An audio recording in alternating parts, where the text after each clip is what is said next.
Hello and welcome to my channel Lilo sagt Hallo. In this video we are going to see some suggestions how to prepare the material for our online classroom. The focus is on language teaching classes, but even if you deliver another content you might find some tips useful for you as well. In teaching, the goal is to teach a certain concept by delivering a certain content. But you should not focus on fancy tools and bring in tons of information. Students will not remember everything and they would get bored quickly. So the advice here is to keep the class light, to focus on the basics, and to spend more time letting students interact and speak with you. Keep in your mind the saying, less is more. You could also add some extra tips at the end of the class. Those things might not have been there in a physical classroom environment, but in a virtual classroom environment, those extra things have much more weight now. Consider as well to put some extra material aside while preparing for the class, so that in case you find yourself with additional time left over, you don't panic. And even if you have not prepared anything extra, just ask the class what they would like to do in this additional minutes of free time. Now we're going to speak a bit about structuring the content for a language class. And that is a challenge if you are new to online teaching, don't have much time and are not sure how you can fill in 2 hours of online teaching, for example. When you know the content structure, it will be much easier for you to collect the things you want to present on your screen. So check the topics you need to explain and collect the content. I have mentioned in a previous video that you could simply use a Microsoft Excel file with different tabs to collect the material into and to present from. At the same time, you could use another blank tab within the same sheet with white colored cells as a background to use as a whiteboard during your online class. That is very supportive.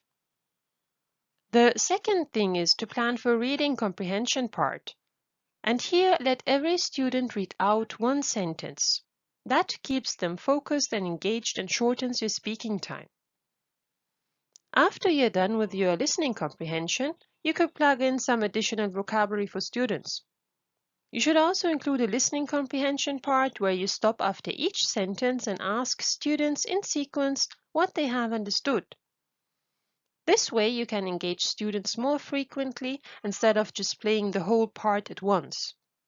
What I have seen in normal classrooms is that many students just drift away with their minds if I play a big part of the listening comprehension. That is why I prefer to make it sentence by sentence. Last but not least, plan for a grammar part plus exercises. Don't forget to prepare the homework you want to give to the students, and of course, don't end your session without asking for feedback. I suggest also that you plan for some extra content from time to time in your class.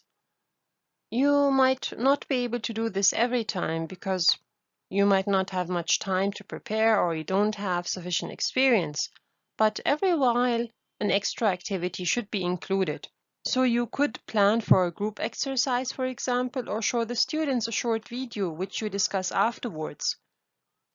Showing a video is much easier now in an online class since you don't need any additional equipment. A very nice thing, even though it takes some effort and time to create, is a motivational phrase video. You could record a 5 seconds audio file with a motivational phrase from a music clip. Words you search for could be "that is right," "that is great," or "amazing" in the language you are teaching. If you don't have time at all, just play a hand clapping sound. You can use that when the students do a good job and have solved the exercises correctly. To create a video, you can use PowerPoint. Put a suitable picture on the slide, insert an audio file, configure the audio file in the playback section to play automatically, and then export the PowerPoint file to a video format. Very simple. You can, of course, also find on YouTube a video showing how to do that in details.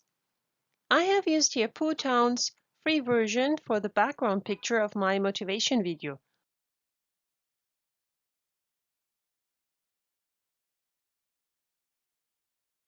This was an overview about how you could prepare and structure the material for your online class with the focus on language teaching classes.